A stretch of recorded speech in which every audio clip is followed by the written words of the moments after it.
సభాధ్యక్షులు BC federation రాష్ట్ర అధ్యక్షులు శ్రీ కొల్లు రవీంద్ర గారు, ఈ కార్యక్రమానికి ముఖ్య అతిథి పూజనీయులు మాన్యశ్రీ చంద్రబాబు నాయుడు గారికి, రాష్ట్ర అధ్యక్షులు పెద్దలు శ్రీ అచ్చెన్నాయుడు గారికి, పెద్దలు శ్రీ యనమల రామకృష్ణ గారికి, శ్రీ కాలువ శ్రీనివాసులు గారికి, వేదికపై ఉన్న పీతాని సత్యనారాయణ గారికి పెద్దలు, తర్వాత అతిరథ మహారథులు అందరూ కూడా పేరు పేరున హృదయపూర్వక నమస్సులు తెలియజేస్తూ బీసీ కుటుంబ సభ్యులందరూ కూడా నమస్కారాలు తెలియజేస్తున్నాను. తెలుగుదేశం పార్టీకి బీసీలకి అనుబంధం ఒక అవిభక్త కవలలు లాంటి సంబంధం. తెలుగుదేశం పార్టీని బీసీలని ఎవరు కూడా విడదలేని అనుబంధం.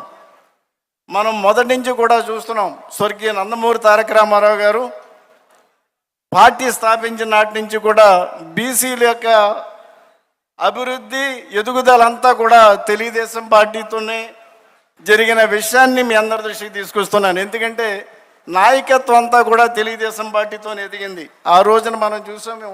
ఇప్పుడు వేదికపై ఉన్న పెద్దలు చాలామంది నాయకులు, పెద్దలు శ్రీ యనమల రామకృష్ణ గారు కానీ, కాలువ శ్రీనివాసులు గారు కానీ, తర్వాత అయ్యన్న పోతుడి గారు కానీ, బండారు సత్యనామూర్తి గారు, తర్వాత కేఈ కృష్ణమూర్తి గారు, ఇటువంటి పెద్దలంతా కూడా తెలుగుదేశం పార్టీతో ఎదిగిన వాస్తవాన్ని మీ అందరి దృష్టికి తీసుకొస్తున్నాను.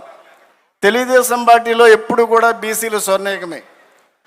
మనము సుమారుగా 42 సంవత్సరాల పాటు మనము తెలుగుదేశం పార్టీ స్థాపించిన దగ్గర నుంచి కూడా, అంతకుముందు ఏ ప్రభుత్వం చేసినా ఉమ్మడి రాష్ట్రంలో కూడా చూసినట్టయితే తెలుగుదేశం పార్టీలో బీసీల యొక్క అభ్యున్నతి కానీ ఎదుగుదల కానీ ఏ ఒక్క పార్టీలో ఏ ఒక్క నాయకత్వంలో కూడా జరగలేదన్నది మనం అందరూ కూడా తెలిసిన వాస్తవం.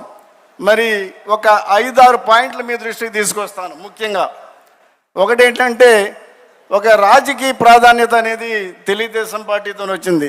ఈ రోజున మనం అన్ని ప్రాంతాల్లో కూడా సాధికార కమిటీలు ఏర్పాటు చేసుకుని బీసీల రాజకీయ ప్రాధాన్యత కల్పించిన విషయాన్ని మీ అందరి దృష్టికి తీసుకొస్తున్నాను.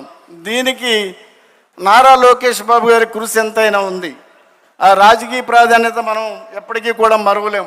2 బీసీ సప్లాన్ అనేది మన అధినాయకులు చంద్రబాబు నాయుడు గారు ఆన్ యావరేజ్ 10,000 కోట్లు ప్రతి సంవత్సరం బడ్జెట్లో ఎలకేషన్ చేసి 4.5 సంవత్సరాల కాలంలో సుమారుగా 36,000 కోట్ల రూపాయలు బీసీ సప్లాన్లో బీసీలు ఖర్చు పెట్టిన విషయాన్ని కూడా మీ అందరి దృష్టికి తీసుకొస్తున్నాను. అంటే ఇదంతా కూడా సంక్షేమ పథకాలకి ఎడిషనల్గా బీసీ సప్లాన్ అనేది ఏర్పాటు చేసి బీసీల అభ్యున్నతి కోసం బీసీ సప్లాన్ నిధులు ఖర్చు చేసిన విషయాన్ని మనందరూ కూడా గుర్తు చేసుకోవాలి. తర్వాత బీసీల పైన మన బీసీలకి అనేక సంక్షేమ కార్యక్రమాలు అమలు చేశాం. సుమారుగా 14-19 మధ్యకాలంలో మన నాయకులు ముఖ్యమంత్రి ఉన్న సమయంలో 30 సంక్షేమ పథకాలు అమలు చేస్తే ఈ రోజున ఏ ఒక్క సంక్షేమ కార్యక్రమం కూడా లేకుండా అన్ని సంక్షేమ పథకాలను కూడా నిర్వీర్యం చేసిన విషయాన్ని కూడా మనమందరం గుర్తుపెట్టుకోవాల్సిన అవసరం ఉంది. ఒక విదేశీ విద్య కానీ, ఒక ఆదరణ పథకం తీసుకున్నా కానీ, ఒక రుణ సౌకర్యం తీసుకున్నా కానీ, లేకపోతే ఒక గురుకుల పాఠశాలలు తీసుకున్నా కానీ, ఒక బెస్ట్ అవైలబుల్ స్కూల్స్ తీసుకున్నా కానీ, ఒక స్టడీ సర్కిల్స్ తీసుకున్న, బీసీ భవన్స్ తీసుకున్న, కమ్యూనిటీ హాల్స్ తీసుకున్న, అన్నీ కూడా ఈ రోజున మూలన పడేసిన విషయాన్ని కూడా మనం గుర్తు చేసుకోవాల్సిన అవసరం ఉంది. తర్వాత నాయకత్వం, మనం నాయకత్వం అనుకున్నాము. తర్వాత బీసీ రిజర్వేషన్స్ మన స్వర్గీయ నందమూరి తారక రామారావు గారు స్థానిక సంస్థల్లో 20% రిజర్వేషన్ కల్పిస్తే దాన్ని 34% చేసిన ఘనత మన నాయకుడు చంద్రబాబు నాయుడు గారిది. ఈ రోజున చూసినట్టయితే 24% రిజర్వేషన్స్ తగ్గి సుమారుగా బీసీలు 16,800 పోస్టులు, సర్పంచ్లు కావచ్చు, ఎంపీటీసీలు కావచ్చు, జడ్పీటీసీలు కావచ్చు, ఒక కౌన్సిలర్స్ కావచ్చు, ఒక కార్పొరేటర్స్ కావచ్చు, ఇన్ని పదవులు మనం కోల్పోయిన విషయాన్ని కూడా మనం ఒకసారి గుర్తు చేసుకుందాం. తర్వాత మనము బీసీలపై జరుగుతున్న దాడులు రాష్ట్ర వ్యాప్తంగా ఈ రోజును చూసినట్టయితే ఇక శ్రీకాకుళం నుంచి అటు అనంతపురం వరకు కూడా బీసీల పైన అనేక దాడులు జరిగి ఈ రోజున బీసీలు ఏ విధంగా అన్యాయం అవుతున్నారు ఈ ప్రభుత్వంలో మనం గుర్తు చేసుకోవాల్సిన అవసరం ఉంది. తర్వాత కులగణన ఆఖరి విషయం. ఈ రోజున వీళ్ళు బీసీలు సామాజిక సాధికార యాత్ర మొదలుపెట్టారు. ఆ యాత్రలు ఎలా జరుగుతున్నాయో మనం చూస్తున్నాం. అదేవిధంగా కులగణన అనేది ఒకటి మొదలుపెట్టారు. కులగణన అనేది రాష్ట్ర ప్రభుత్వం తీసుకోవాల్సిన చర్య కాదు. మనము మన నాయకుడు ముఖ్యమంత్రి ఉన్న సమయంలో అసెంబ్లీలో తీర్మానం చేసి మనం కేంద్ర ప్రభుత్వానికి ప్రతిపాదనలు పంపాం.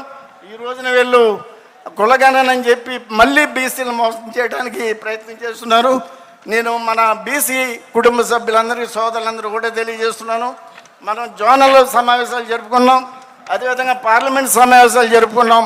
ఇప్పుడు మండల సమావేశాలు మనం జరుపుకుంటే సిద్ధంగా ఉన్నాం. కాబట్టి అందరూ కూడా సమిష్టిగా ఏదైతే మనకి బీసీల్లో ఒక స్వర్ణీకం తెలుగుదేశం పార్టీలో ఉందో, బీసీలు ఎక్కడైతే ఎదుగుదల బీసీలకి తెలుగుదేశం పార్టీది వచ్చిందో, బీసీలకి సంక్షేమం అభివృద్ధి ఎక్కడైతే తెలుగుదేశం పార్టీలో వచ్చిందో, ఆ ప్రభుత్వం మన యొక్క సక్సెస్ అన్ని బీసీ సోదరులందరినీ తెలియజెప్పాల్సిన అవసరం ఉంది. అదేవిధంగా ఈ ప్రభుత్వంలో బీసీలు ఏ విధంగా అన్యాయం అయ్యారు, సంక్షేమ పథకాలు ఏ విధంగా రద్దయినాయి, బీసీలకు రుణ సౌకర్యం ఏ విధంగా రద్దయింది, ఇవన్నీ విషయాలు కూడా మనం కుల సంఘం బీసీలో తీసుకెళ్ళి మనం ప్రతి ఒక్కరు కూడా సైనికులుగా రాబోయే ఎలక్షన్స్లో మనం పనిచేసి మనము బీసీలందరూ కూడా మరలా మనం స్వర్ణయుగం తెచ్చుకోవడానికి అన్ని విధాలా ప్రయత్నం చేయాలని, మన నాయకుని ముఖ్యమంత్రిగా చేయడానికి ప్రతి ఒక్కరు కూడా సైనికుల్లో పోరాడాలని చెప్పి మనస్ఫూర్తిగా కోరుకుంటూ, నాకు ఈ అవకాశం ఇచ్చిన పెద్దలందరూ కూడా మరొకసారి నమస్సులు తెలియజేస్తూ సెలవు తీసుకుంటున్నాను. నమస్కారం.